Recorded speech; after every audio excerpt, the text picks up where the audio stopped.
Olá, pessoal! Dia de mais um Flávio Prado Entre Amigos, programa especialíssimo, hein? A gente sempre trata com muito carinho o nosso convidado, escolhemos a dedo para que você tenha informações inéditas, esse bate-papo tão gostoso que a gente já mantém há mais de 2 anos, quase 40 milhões de views. Eu quero agradecer demais a você. E agradeço muito aos nossos queridos parceiros comerciais. A CrossFox Elétrica, garantia de cabo, segurança na sua casa com os cabos da CrossFox Elétrica.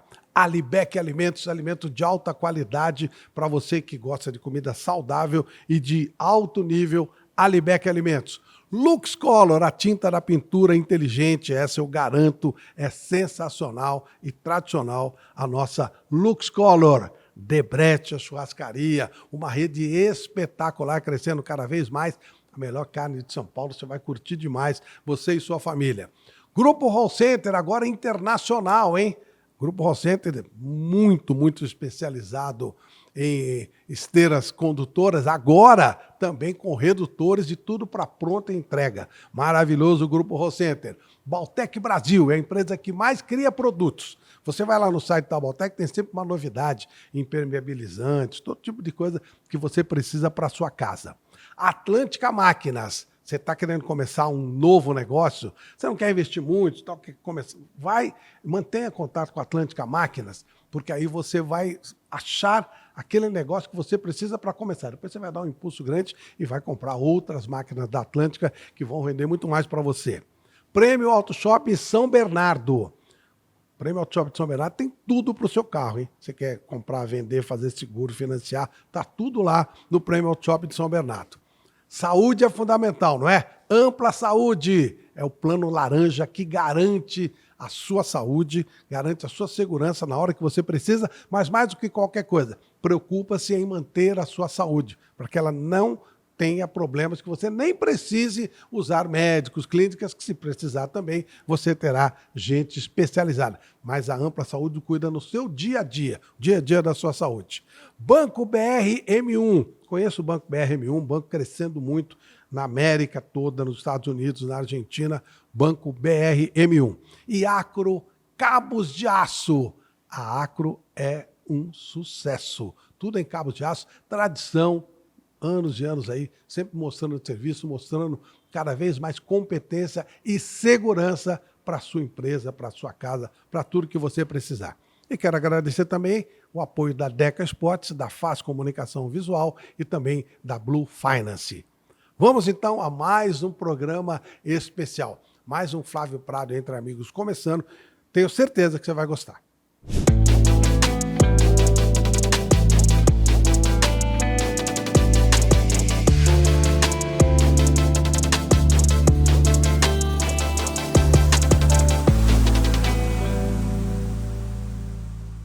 Vamos a mais um Flávio Prado Entre Amigos, com uma honra muito grande, um orgulho muito grande desse entrevistado de hoje. Primeiro, porque foi um jogador realmente espetacular. Segundo, porque é um amigo querido, a gente se conhece há trocentos anos, e eu tenho muito orgulho de dizer que hoje, no Flávio Prado Entre Amigos, eu recebo um querido amigo, Zé Sérgio, ex-ponta esquerda do São Paulo, da seleção brasileira, jogador extraordinário, jogou pelo mundo todo, vai contar a história dele aqui.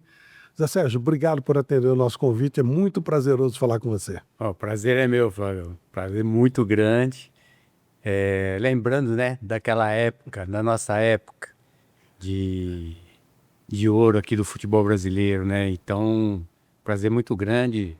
Quando você entrou em contato, eu falei, não, que esse cara a gente tem que ir, que vale a pena.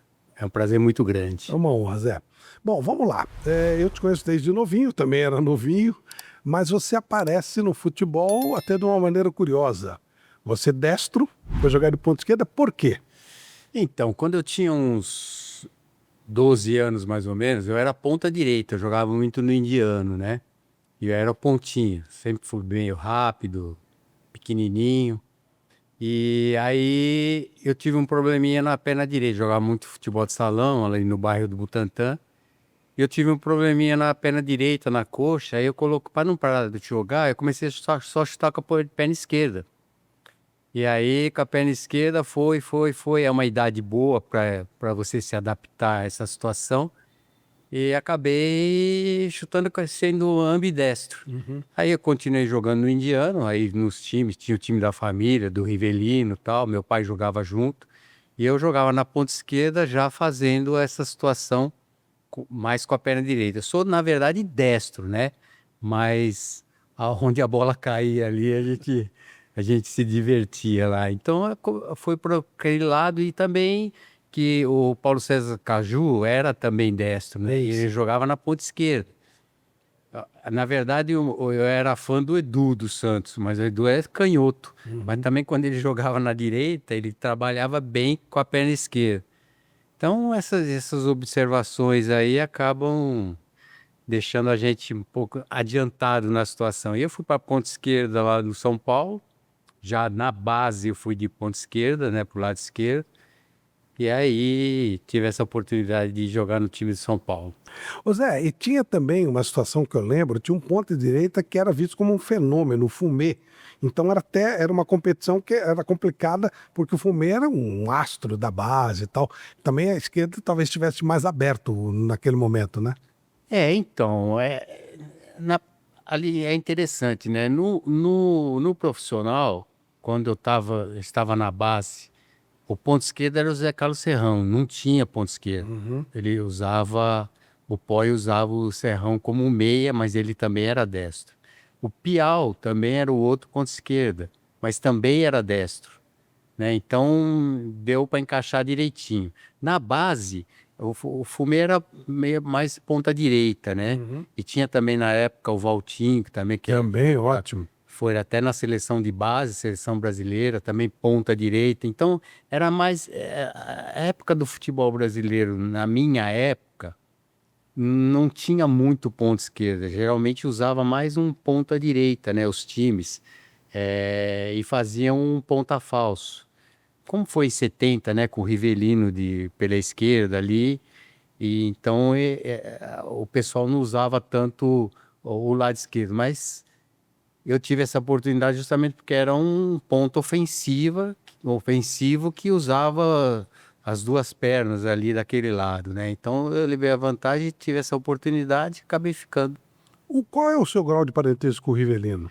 Então, nós temos um parentesco de longe. Acontece que nas minhas férias escolares ficava muito com o Rivelino, porque o Abílio era casado com uma prima minha. Irmão Irmão do Rivelino. Então eles moravam praticamente juntos, né? E aí eu ia com o Rivelino, passava as férias lá, ia nos jogos do Corinthians, ia nos treinamentos, até cheguei a treinar uma vez lá no Corinthians com o profissional, eu tinha mais ou menos uns 15 anos. E eu falava, quem é esse garoto? Tal, tal. Meu primo ficou até hoje. Vocês não eram primos. Não, primos não. De um segundo, terceiro grau, né? Você fez teste no Corinthians? Não, não foi um teste. Foi interessante que o Rivelino teve um jogo e no dia seguinte tinha banheira, essas coisas, massagem, banheira, essas coisas. Não sei se existe hoje isso aí, né? E aí tinha um coletivo para os que não jogaram, faltou um para treinar lá no coletivo. Aí falou, ó, o menino treina? Treino. Aí eu arrumei uma chuteira, arrumei o uniforme lá, acabei treinando. Até o Vladimir estava iniciando naquela época, né? Ele até treinou junto. E aí até tem uma foto que me mandaram do placar naquela época. Eu treinando lá na fazendinha, o campo de terra, né? Praticamente. Era um E terrão, né? O famoso terrão, né? Quer dizer, nas laterais era grama, né? E no meio era terra. E aí eu treinei bem. O pessoal queria que eu fosse lá para treinar no Corinthians. O problema é que era muito longe, né? Eu morava no Butantã. E não tinha marginal, não tinha condução nenhuma. Eu ia ter que sair 4 horas da manhã para chegar lá apesar de que o Rivelino fez isso na época dele também. Mas foi só essa passagem lá no Corinthians. E como é que você foi parar no São Paulo? Pela proximidade do clube? Um motivo foi, o outro que no indiano tinha muitos diretores do São Paulo, pessoal que convivia com São Paulo, no São Paulo. E o mais interessante é que quando eu tinha 13 anos, teve um teste, uma peneira lá no Marechal Floriano, ali na Marginal, um teste do São Paulo, acho que era o Sub-15, alguma coisa assim. E quem estava observando era o POI. O POI trabalhava nessa faixa etária. E aí eu passei no teste. Passei no teste, eu fui me apresentar lá no Sub-15 com o POI. Aí ele olhou para mim e falou assim: Ah, garoto, né? Você é muito pequenininho, né? Volta mais para frente aqui, né? Eu falei: nesse lugar eu não volto nunca mais, tá? Cara, fiquei doido da vida. Pô, eu passei no teste e de repente não. E aí esqueci, comecei a jogar só no indiano de final de semana, tal. Tinha jogado no Dente de Leite do Nacional, joguei no Pirituba, né? Tem o pessoal aqui, o pessoalzinho do Banespa, futebol de campo, né? Futebol de salão não. E aí vai conversando, tal, vai e um vai falando pro outro. Aí eu comecei a jogar só no indiano. E aí quando eu tinha 16 anos mais ou menos, 16 anos, um primo do meu pai conhecia o Firmo de Melo, que era o treinador do Sub-20. Antigamente era diferente, né? Não era júnior, nem Sub-20. O Sub-20 podia ser, mas era juvenil A, B e C. Então era Dente de Leite, Dentão, juvenil A, B e C. Então eu fazia um teste no juvenil C, que seria o primeiro ano de Sub-20. E aí ele conhecia o Firmo de Melo, eu fui fazer o teste, fiquei na hora. Só que quando esse ano que eu fui, eu estudava, acho que eu não lembro se era de manhã ou à tarde, mas o treinamento era no mesmo horário da escola. Aí como eu tinha idade pro Dentão, eu fui pro Dentão, né? Foi que hoje seria o juvenil, né? O Sub-17. E aí acabei ficando, sumi uma vez, que eu não estava cansado de jogar futebol, fiquei um tempo fora, meu pai não sabia de nada. Por quê, Zé? Eu não sei, eu tava meio cansado, eu ia de ônibus para São Paulo, ia a pé, às vezes eu morava ali no Butantã pertinho, e eu também não tava gostando muito do treinador, que às vezes me botava no banco e tal. Quem que era ele? Era o seu... Eu não lembro direito o nome dele, né? Mas ele tinha acabado de chegar no... Porque antigamente quando eu fui pro Dentão era o Boca. Aí depois entrou, não sei se era seu Flávio, alguma coisa assim. Aí começou a me deixar meio de lado, aí eu meio que sumi. Aí eu saía para treinar, meu pai não sabia de nada, eu ia para escola e tal. E lá no indiano questionaram meu pai: por que que o Zé Sérgio sumiu? E meu pai falou: sumiu? Aí tá indo treinar? Aí deu uma... Eu só não apanhei porque eu tinha uma idade maior, senão se fosse mais cedo eu tinha tomado uma surra do velho. Você ia pra onde? Assim, eu não lembro, eu ficava andando por lá, como se fosse cabular a escola, só que aí na Você escola, cabulava o treino. cabulava o treino. E aí acabei voltando, e aí realmente passei que aí entrou o Mário Juliato. O Mário Juliato assumiu, e aí eu voltei. Aí acabei dando sequência, né? Quem foi o treinador que levou pro time principal? Então, foi interessante, foi o POI. Foi interessante porque eu estava lá no juvenil, acho que ainda era juvenil C ou B, tinha o juvenil A, que era o Colonese, o Mug, essa turma toda, né? Que era... Pessoal do Dente de Leite, que foi vice-campeão na primeira edição em Exatamente. 69, o pessoal Muricy. O Muricy, só que o Muricy já estava no profissional, esse pessoal estava lá, ainda no último ano de base, né? E aí o Piau estava machucado, o Zé Carlos Serrão estava machucado, precisava de alguém para fazer o treino, para treinar no coletivo. parece que o Mug também estava com problema, que era do Juvenil A. Aí me chamaram. Como eu conhecia assim, o Pedro Rocha, eu acho que ele deve ter dado uma força também. Falou, não, traz o menino, tal. Em função da amizade com o Rivelino, essas coisas todas. E aí acabei indo fazer um coletivo. Daqui foi até no Campo Nacional. Numa terça-feira, se eu não me engano, teve o POI. Antigamente fazia-se muito coletivo, né? E o mais interessante, antigamente não fazia adaptação de jogador. Ponta esquerda era ponta esquerda, lateral era lateral. Então vou buscar aqui, ou eu vou contratar um lateral, ou eu vou contratar um ponta esquerda. Não é que nem hoje, vou adaptar o lateral esquerda na lateral direita, ou o ponta, que não tem mais, né? Mas o atacante para um lado para o outro. Então era uma coisa mais certa. Aí eu fui falar, fiz o coletivo no time reserva na terça-feira. Fui muito bem no coletivo. Aí na quinta-feira teve um outro coletivo no Morumbi, que a gente ia jogar, que o São Paulo ia jogar contra o América de Rio Preto no domingo à noite, 7 horas da noite. E aí eu fui muito bem. Chegou na quinta-feira, o POI me pôs de titular para treinar o coletivo de titular. Eu fui muito bem jogando. Era difícil, né? Porque Oh, o esquema do Zé Carlos Serrão, o Terto era o ponto direita, seria Terto, Serginho e eu. Um time bem ofensivo. Aí eu fui bem no coletivo, acabei estreando contra o América de Rio Preto no domingo, 7 horas da noite, com chuva. O São Paulo perdeu o jogo de 1-0. Mas eu fui muito bem aquele jogo.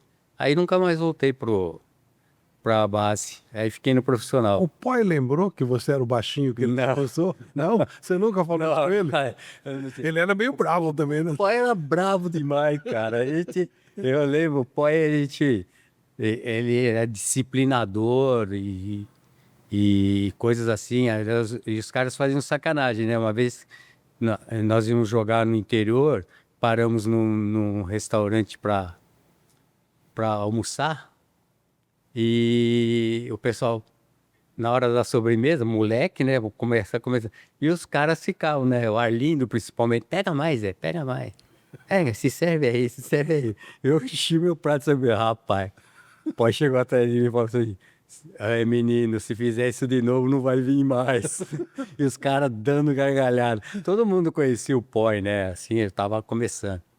Mas foi interessante. Foi assim, aquelas coisas que acontecem, né? Que você jamais espera. E depois foi só ascensão, né? Aí, 77, comecei em 76 praticamente, né? 77 já titular com o Minelli.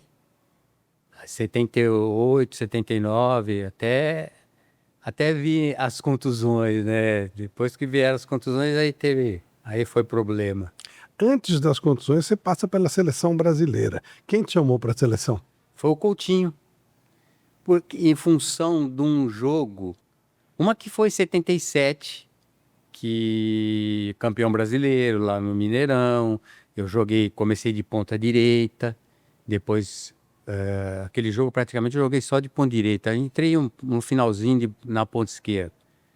E aí teve uma final do Paulista também que o Coutinho foi ver o jogo no Morumbi contra o Botafogo de Ribeirão Preto, acho que era primeiro turno, alguma coisa assim. Final de primeiro turno, isso mesmo. E aí eu fui convocado. Mas como tinha do lado esquerdo, não ia ter ponta, ou era o Dirceu e Rivelino, do lado direito só tinha o Gil. Então praticamente o Coutinho me levou para jogar na ponta direita com o Gil. No entanto que eu estrei na seleção brasileira de ponta direita. É gozado, né? Eu sou destro, na ponta direita seria o meu forte, mas não era, né? Eu tinha dificuldade para jogar na direita. Não sei se era o posicionamento do corpo, alguma E coisa. você ia pro fundo, quer dizer, não é que você Eu- tem que fechar, né? Então, e aí eu tive um pouquinho de dificuldade nos primeiros jogos, né? Acho que foi contra o Peru, depois eu não lembro qual foi o segundo jogo. E aí o Coutinho teve um jogo contra a Tchecoslováquia, ou foi com a Rússia, alguma coisa assim, que eu comecei de ponta direita não tão bem.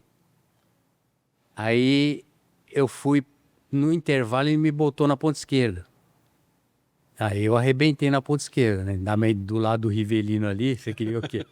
Ele até falava pra mim, ó, a hora que eu estiver olhando pra você, você nem vai porque essa bola não vai chegar. Mas se eu estiver olhando lá pro outro lado, você pode ir, e é dito e feito.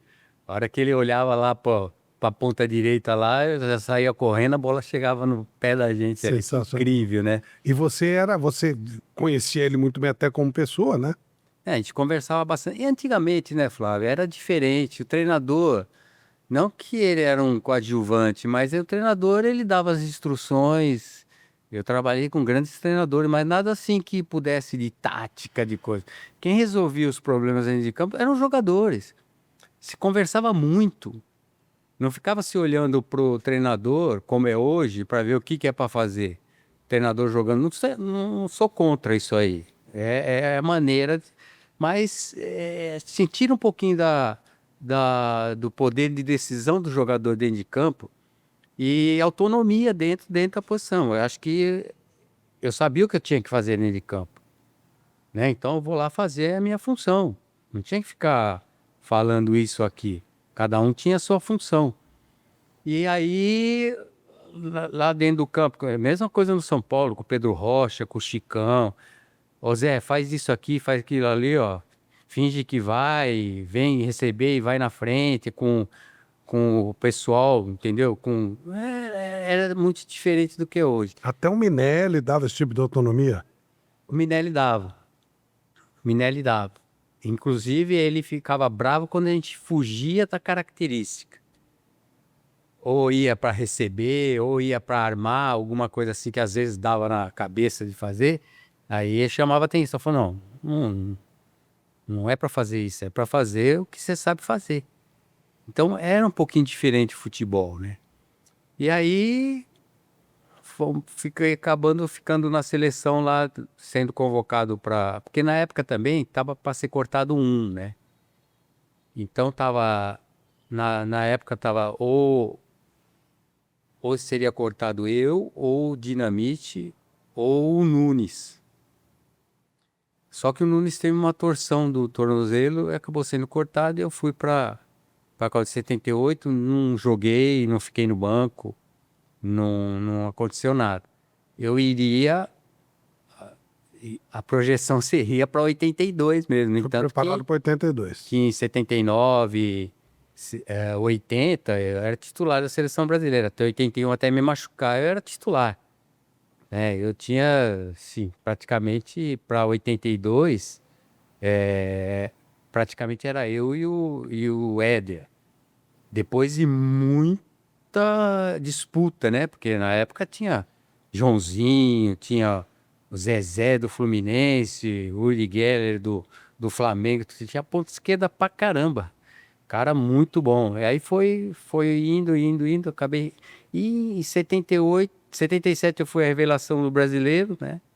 Em 78 melhor ponta esquerda, 79 melhor ponta esquerda e 80 foi melhor jogador do Brasil. Aí chegou 81, foi um mundialito de 80 para 81. Que arrebentou Fui naquele. bem pra caramba. Aí, Nossa, jogo com a Alemanha, vocês deram um show na Alemanha, negócio impressionante. aí eu, numa excursão para a Europa, na volta nós fomos jogar contra o Milan, os jogadores de São Paulo, porque tinham 7 jogadores do São Paulo na seleção brasileira. Era o Valdir, o Getúlio, o Oscar, o Paulo César, o Renato, o Serginho e eu. Era muita E coisa. ainda o Dario Pereira Daí, no na Uruguai. seleção do Uruguai, eram 8 jogadores de seleção. E aí jogamos contra o Milan. E aí fomos para jogar contra a seleção do México nos Estados Unidos, em Los Angeles. Aí lá eu fraturei o braço, né? Tomei um soco no braço aqui, acabei fraturando o braço. Voltamos para o Brasil, recuperei muito mal. A recuperação antigamente, a medicina era muito complicada, né? E aí eu voltei a jogar com 20 dias. Aí tomei uma chinela no jogo do Pacaembu contra o Noroeste. Aí apoiei o braço, quebrei o braço. De novo. De novo. Aí fui submetido na cirurgia, minha mão caiu, eu fiquei sem o movimento da mão, não sei o que fizeram aqui.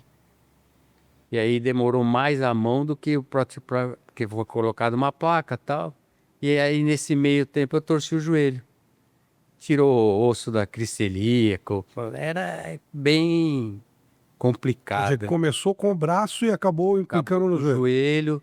Aí foi uma cirurgia de joelho. Antigamente não fazia, não tinha ressonância, não tinha nada disso aí. Então, E pra não era saber, artroscopia, tinha que abrir, né? tinha que abrir. E o interessante que tinha que tirar uma radiografia para saber se não sabia se era o menisco ou se era o ligamento cruzado, o que que era. Porque não tinha assim a gaveta, essas coisas que mostram que é o ligamento cruzado, porque era muito forte. E aí tinha que tomar um contraste, tomava um contraste.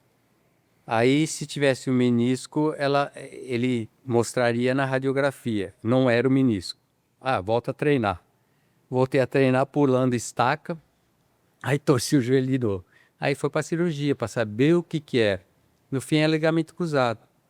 Não dava para fazer o que você estava fazendo. Não. E aí ligamento cruzado para um jogador como eu, com velocidade, com agilidade, mudança de direção, é muito complicado, né? Assim, e naquela época não se fazia. Acho que o Juninho foi o primeiro que fez, mas ele era zagueiro, né? Era diferente. Acabou não se fazendo nada, fazendo uma limpeza tal, fizeram as pregas lá para diminuir, mas aí eu voltei a treinar. O Tele me chamou acho que era no final de 81, junto com o Neilo Lasmar, para me examinar, para ver se dava para voltar para a seleção.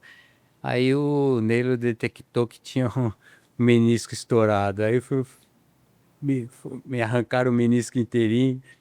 Aí foi a sequência, a continuidade disso só foi problema. Não assim que eu não tenha voltado a jogar, mas assim, eu jogava uma partida. Primeiro que eu saí do São Paulo, fui pro Santos.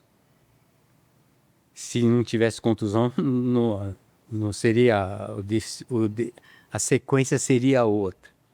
Fui bem no Santos, só que é o seguinte, eu jogava um jogo bem, aí durante a semana eu tinha dificuldade por causa do joelho. Aí o outro jogo tinha problema. Aí não voltei mais para a seleção, não consegui 82 ainda não voltei em 82 no São Paulo ainda, mas no meio do ano, mas não tinha mesmo, tinha perdido uns 30% de velocidade, de agilidade, né? E o meu forte era esse, né, Flávio? Claro. Você lembra que meu forte não era habilidade como tem Neymar, mas o meu era agilidade, drible rápido, às vezes curto, mas sempre em velocidade, né? Mas aí eu perdi bastante, acabou assim que minha carreira foi resumida em 4 anos, vamos dizer assim. Coisa, né? Fosse os dias de hoje, você iria muito mais longe, teria muito mais condição. Sem dúvida nenhuma. Ó, você vê, eu tive o mesmo problema de ligamento cruzado em 87 no Vasco, na perna direita. Não foi feita a reconstituição de ligamento, não foi feito nada, mas a simples limpeza e uma fisioterapia boa, eu voltei a jogar normal. Eu não tenho problema nenhum na perna direita hoje. Na esquerda ainda Na tem. esquerda, nossa, artrose esquerda para mim Você ainda sente dor? sinto. Assim, dificuldade. Eu não consigo praticar esporte, correr eu não consigo correr por causa da perna esquerda, Pois é. do joelho esquerdo. Tá caminhando para uma prótesezinha aí, vamos ver no futuro aí. Do jeito Mas muita gente da tua faixa etária de jogador de futebol naquela época tem o mesmo problema. Muitos, muitos. Ô Zé, e aí quando você parou, a opção foi ser técnico. Então, eu fui pro Japão, né, Flávio? Aí eu fui jogando no Japão. Eu fui como jogador em 88. Inclusive a história longa, eu estava indo para os Estados Unidos com o Carlos Alberto Torres como treinador, mas ia ser escolinha e tal. E eu estava quase certo de ir para lá e o Oscar tinha me indicado para o Japão, que o Oscar já tinha ido. E aí o pessoal da Itachi fizeram uma entrevista comigo, com o Humberto, com o Dario. E aí me escolheram para ir pro futebol japonês, para jogar e dar continuidade, né? Para ajudar a evolução do futebol brasileiro, do japonês. Aí eu fui, joguei 2 anos no time, subi para a primeira divisão, que o time estava na segunda divisão. Depois parei de jogar também por problema físico, né? Porque o meu joelho também já estava mais complicado, estava com 33 anos e tal. E acabei ficando como auxiliar técnico de um japonês. Fiquei como auxiliar 3 anos, depois 3 anos como treinador. E aí voltei ao Brasil. Voltei ao Brasil e não queria dar sequência no futebol, porque a gente sabia que o futebol brasileiro, até hoje, não é trabalho, é resultado. E a opção foi montar uma escolinha, depois fui para a base do São Paulo, dar sequência na base, mas na base também hoje é resultado, né? Não é mais formação como era lá na minha época, né? Então acabei. Mas os seus resultados da base de São Paulo implicam alguns nomes consagrados, né, Zé? Ah, tem uns meninos interessantes aí. Por exemplo, quem passou por você? Então, primeiro foi o Breno, o zagueiro, um baita no jogador, né? E, assim, de um pouco menos expressão, foi o Jean, que jogou no Palmeiras, jogava de volante, jogava de. E aí depois veio na sequência começou a vir a turminha mais nova. Aí vem o Oscar, o Casimiro, o Lucas. E aí esses três aí já dizem bastante, assim, o trabalho que a gente fazia, né? Não que eu formei esse jogador, isso faz parte da formação. Claro, Eu claro. acho que começa lá no sub-15, aí chega no sub-17. O importante é que no sub-17 é uma definição, né? É uma mudança muito grande do sub-15 do sub-15 para o 17 e do 17 para o 20. É uma transição interessante. É aí que o jogador mostra realmente a condição dele, a personalidade. Porque o futebol é interessante. Passaram garotos excepcionais no futebol, mas o emocional muito ruim. Então, quando vestia a camisa do São Paulo, não funciona. Outros passaram na minha mão que tinham uma deficiência e acabaram se superando pelo emocional. Agora, esse, aí, o Oscar, o Casimiro, o Lucas, eram as duas coisas, né? Era a técnica e o emocional. E juntando com o físico, aí a gente tinha, assim, certeza absoluta não tinha, mas que encaminhava para ter sucesso, sem dúvida nenhuma. A gente passou muito rapidamente pelo Japão, mas foi marcante na sua vida, né? Ah, foi. Foi porque não só a minha vida profissional foi boa, mais na parte financeira do que propriamente assim de aprendizado, né? Porque do Japão você aprende com a cultura japonesa, mas no futebol você estava lá para Para ensinar. para ensinar, para ajudar. Mas a disciplina, a organização é coisa fora de série, né? E indo com a família, principalmente a oportunidade de eu ir com as duas filhas, e com a esposa, com as duas filhas, e elas terem a oportunidade de ficarem 8 anos estudando em escola japonesa. E principalmente pela Thaísa, né, que é medalhista olímpica, né, no revezamento 4x100 feminino, que ela praticamente começou a correr no Japão. Ela já fazia as competições desde 3 anos de idade. E aí foi gostando, a gente foi incentivando, veio para o Brasil e deu sequência também. Agora, em termos de família, de aprendizado e de cultura, foi sensacional. Até hoje tem influência na sua casa essa passagem pelo Japão? Tem e está sendo passado para os netos, né? Assim, em termos de disciplina, de horário, de educação. Uma que eu e minha esposa tivemos uma educação, você conheceu meus pais, Sim. e assim, que marcaram bastante. Então já demos sequência. Ainda você leva para um lugar onde você vai ter influências de pessoas, de escola, onde tem uma disciplina. né? Então, praticamente quando elas voltaram para o Brasil, as duas só conversavam em japonês. Que legal. Elas não falavam em português. Em casa nós falávamos em português. Mas elas chegaram muito com o português. Minha esposa dava aula para ela na apostila lá, A sua esposa tinha que ensinar elas a falar em ensinar português. português, a escrever português, não, alfabeto romano, tudo direitinho, porque eles só escreviam em japonês. E elas até hoje falam japonês? Falam, até hoje falam. Coisa legal, isso é muito bom. E a Thaísa continua no esporte, né? E a Larissa trabalha numa multinacional, usa inglês, japonês, usa tudo. É interessante. Como é que foi essa experiência da sua filha ser medalhista olímpica? Por que que se imaginava? Ah, o Zé Sérgio vai ter filhos, jogadores de futebol e tal. E não tem nada a ver com futebol, né? Não. Mas é interessante, né? Quando a gente estava no Japão, a Thaísa sempre gostou de correr. Tinha as competições na escola, né? Que eles chamavam de Undokai, que era a festa do esporte. Então passava-se o dia inteiro e eles ficavam correndo, fazendo competição.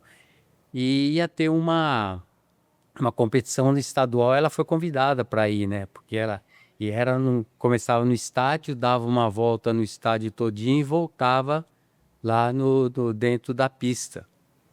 E nós fomos treinar, né? Mas ela era muito desligada. O negócio dela tinha que ser muito rápido, né? Não dá. Então eu corria com ela na calçada, assim, ela ficava olhando para o ônibus, eu tinha que chamar atenção. E no dia da corrida, ela tinha meninos e meninas mais ou menos na mesma faixa etária, tudo junto. E a largada era na pista dos 100 metros, e aí saía do estádio e dava a volta e voltava. Ela foi a primeira a sair do estádio. Correu. Depois espera a Thaísa chegar e Thaísa não chega. Eu não podia ir junto com ela. Aí eu sei que ela chegou, já tinha entrado um monte de meninas e meninos e tal. E aí vem ela, assim, numa boa. Aí eu comecei a gritar para ela, Thaísa, corre. Ela saiu correndo e chegou em 5º lugar. Ela não tinha essa atenção. Aí nós voltamos para o Brasil. Aí isso foi no Japão. Isso foi no Japão. Voltamos para o Brasil, ela foi para Porto Seguro de Valinhos, começou a competir, aí fazia ginástica olímpica, salto em distância. Aí começou a correr os 100 metros, né? Se adaptar aos 100 metros, 100, 200 metros, 100, 200 metros. Aí foi para a equipe de Valinhos, depois foi para atletismo, acho que tinha uma equipe nova aí, que foi feita, depois ela foi para a BMF. Mas aí já como adulta, né? A gente levava às vezes ela para competir no Ibirapuera com adulta, nossa, ela nem classificava, chorava. A gente fala, não, filhinha, calma, né, tal. E aí ela teve um grande troféu Brasil nos 200 metros, que ia ser para os Jogos o Pan-Americano no Rio de Janeiro. E ela ganhou essa corrida, sabe? Então ela classificou pro Pan-Americano, mas no Pan-Americano aí ela ficou só no revezamento, que eles ficaram acho que em 3º ou 4º lugar. E aí ela foi para a Olimpíada de Pequim. E ali ela conseguiu essa medalha em função da Rússia ter o problema do doping. E aí até hoje, mas a Thaísa sempre foi muito disciplinada, né? Mas também sofreu bastante com contusões, sabe? Poxa vida. Assim, não contusões de joelho, nada, mas mais de problema de canelite, essas coisinhas mais de desgaste. Porque no velocista treina-se muito. E a competição é muito curta, né? Então o desgaste é muito grande. Mas, graças a Deus, aí tá tudo caminhado. Agora tá os netos aí, vamos ver o que vai rolar. Tem meninos. Tem 2 meninos. O do Zezinho, que é o caçulinha do Zezinho. Quando voltamos do Japão, ele tinha 2 anos só, não tem. E aí, inclusive o Zezinho voltou para o Brasil, jogou no São Paulo uma época. Essa turma é a mesma idade do Lucas, do Casimir. Ele teve uma passagem no São Paulo. E aí, como eu era treinador também, os caras ficavam comparando com o Zé Serra. Aí o menino é muita responsabilidade, né? Claro. E aí ele foi para o Paulista de Jundiaí e aí recebeu uma bolsa nos Estados Unidos. Recebeu uma bolsa nos Estados Unidos, foi lá, ficou 7 anos nos Estados Unidos, se formou lá nos Estados Unidos e voltou para o Brasil. Então tem o filho dele hoje, que é o Lucas. O Luca, que tem 10 meses. Tem a Ana Laura, de 3 meses. Tem o João Gabriel, de 5 anos e meio. E a Elisa, de 6 anos. É uma escadinha aí. Muito legal. Tem dois meninos, né? Vamos ver o que é. Mas é capaz da Elisa ainda ser mais danada que os meninos, viu? Mas você vê bastante futebol hoje ou já não te anima muito? Flávio, eu não me animo, só grandes jogos, assim, sabe? Grandes jogos que eu digo. Que nem assisti o último jogo da semifinal com o Santos e Corinthians. Corinthians. Cara, que jogo ruim. Não se tem mais jogo hoje, é mais a parte física, mas é difícil. Então, eu acho que você encosta na televisão, se o jogo tiver bom, beleza, você começa a ver o jogo ali. Mas se tiver ruim, aí você começa a mexer no celular, começa a desviar, querer ver outra coisa. Não tenho visto muito, não. Eu acho que o nosso patamar de análise, a gente parte de um outro nível de futebol, né? Então é mais difícil, né, de você Difícil. aceitar o que se vê, o que se joga hoje, a maneira como se joga hoje. Difícil, uma coisa que me chama muita atenção, que eu sempre fui de uma época, quando era garoto, de jogadores dribladores, principalmente os extremas, vamos dizer assim. Sabia que um meia, armador, tal, não tinha tanta habilidade assim, mas os pontas eram obrigados a ter pelo menos um pouco de habilidade para se chegar à linha de fundo. Então, eu fui criado dessa forma, né? E eu sou dessa forma. E aí você acaba vendo um jogo hoje, quantos dribles você consegue ver num jogo? Às vezes nenhum. Às vezes não tem nem chute no gol, que dirá drible. Então, agora, o que ficou interessante foi a volta do Neymar, que agora você vê alguma coisa diferente, né? Porque ninguém mais faz nada diferente no futebol, é sempre a mesma coisa. E fica um jogo inteiro daquela forma. E no exterior, você vê alguma coisa? Às vezes, eu vou falar uma coisa para você também, Flávio. Assim, eu vejo um jogo bonito no exterior. Um jogo técnico e tático muito interessante, mas também não se vê aquilo que é a paixão, né? Que é um drible. Não se vê muito. Se vê alguma jogada, uma ou outra, mas vale a pena ver, porque eu gosto de ver o futebol de fora, seja ele qual o inglês, o espanhol, o italiano. O italiano melhorou bastante do que era antigamente. O inglês também. Mas assim, a disciplina, né, de tática e também até mesmo o poder de decisão do jogador.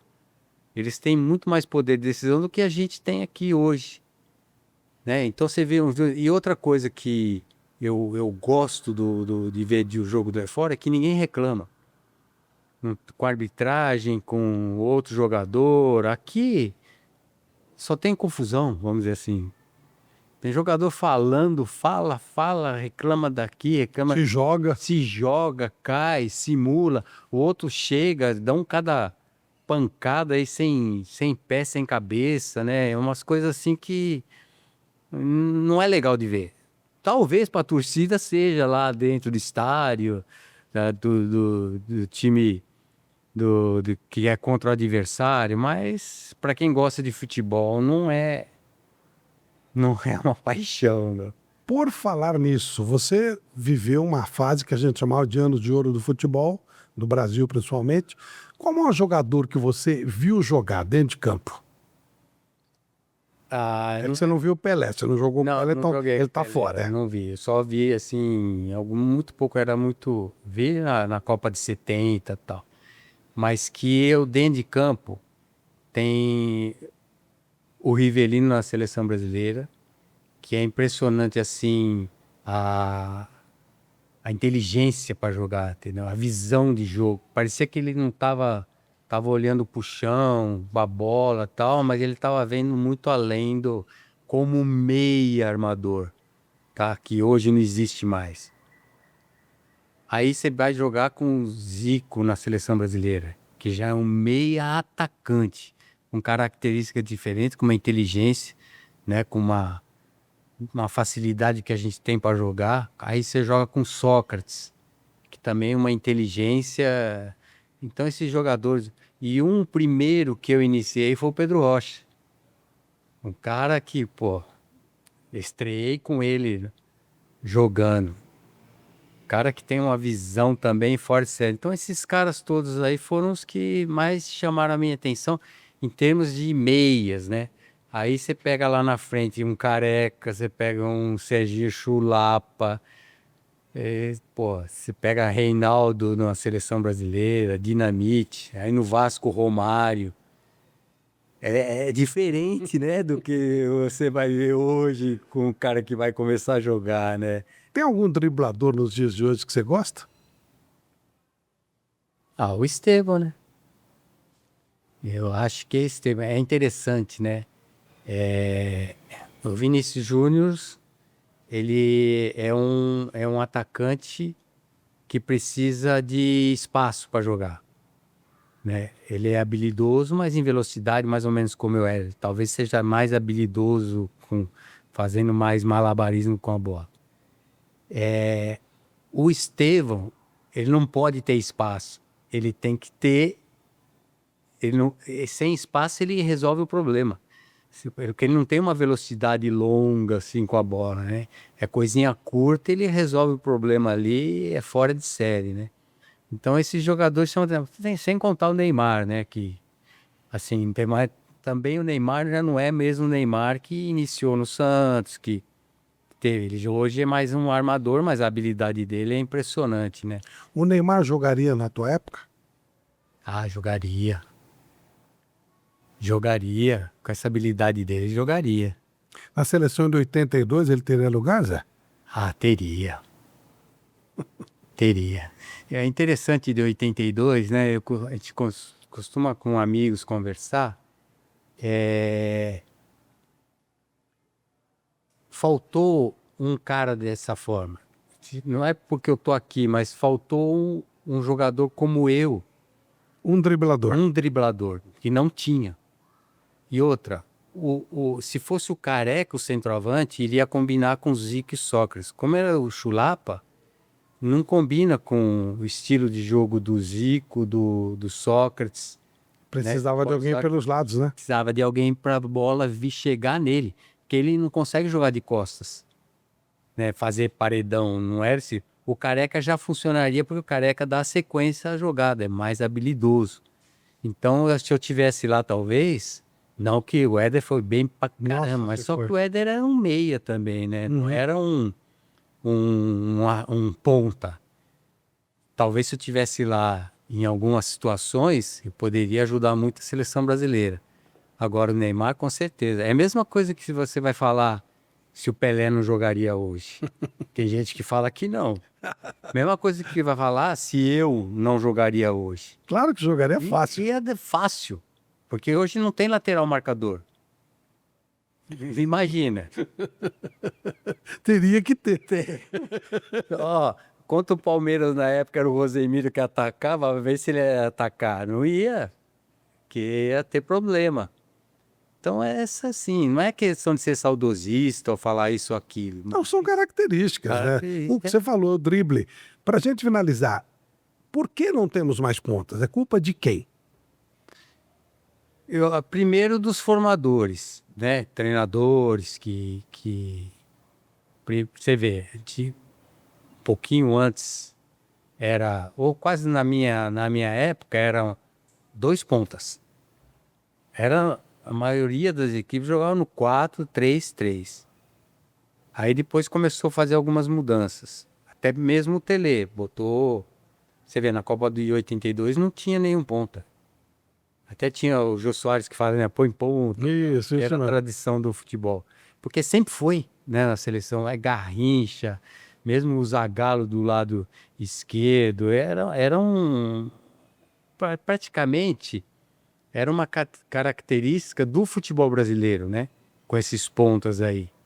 E o futebol brasileiro começou com sucesso no futebol brasileiro em função dos pontas, praticamente, né? E aí começaram a vir os treinadores, optando para um ponta, de um lado só. Daqui a pouco, nenhum ponta, com os laterais no 4-4-2, vamos dizer, com dois caras na frente, sem nenhum ponta. Aí começou os laterais terem essa função dos pontas, né, de chegarem no fundo. Só que aí se formavam atacantes de beirada. Aqueles que atacavam nem para ponta e nem para meia. Ficava mais ou menos... Ou quando estava aberto, entrava sempre em diagonal, né? Aí foi acabando hoje. Eu lembro que quando estava na base, procurava na base de São Paulo, procurar um ponta era muito difícil. Se um cara que quisesse, ou... E eles nem sabiam o que era ponta. E vai perguntar hoje, não sabe o que é ponta. É atacante.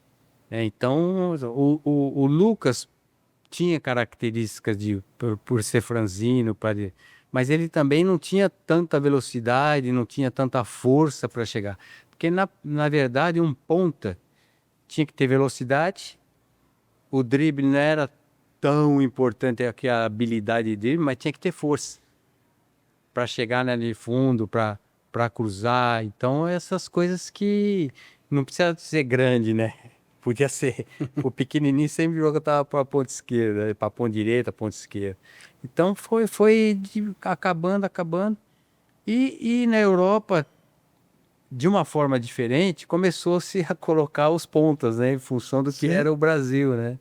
Inclusive o Guardiola adora o Savinho, que nada mais é do que um baixinho que vai no fundo e que cruza. Um menino interessante, embora seja destro, não tinha uma característica tanto de ponta, mas era o Martinelli. No Ituano eu trabalhei muito com ele. Você ajudou a revelar, né? Ele caía muito para a virada para a esquerda. Ele teve a oportunidade da seleção brasileira e foi bem. E muito habilidoso, mas sempre em profundidade, né? Não era assim de habilidades de como é um Estevão, como é um Neymar, mas um atacante pela beirada, assim, ele ia muito bem. Zé Sérgio, muito obrigado por nos atender, por ensinar, contar um pouco da sua história maravilhosa no futebol. E talvez, né, que um garoto esteja vendo, poxa, quem é o Zé Sérgio? Dá uma olhadinha, tem uns vídeos aí, você vai se impressionar. Obrigado, Zé. Pai. Um abraço, gente. Flávio Prado Entre Amigos fica por aqui, com grande orgulho recebendo um jogador sensacional, nosso querido Zé Sérgio. Abraço.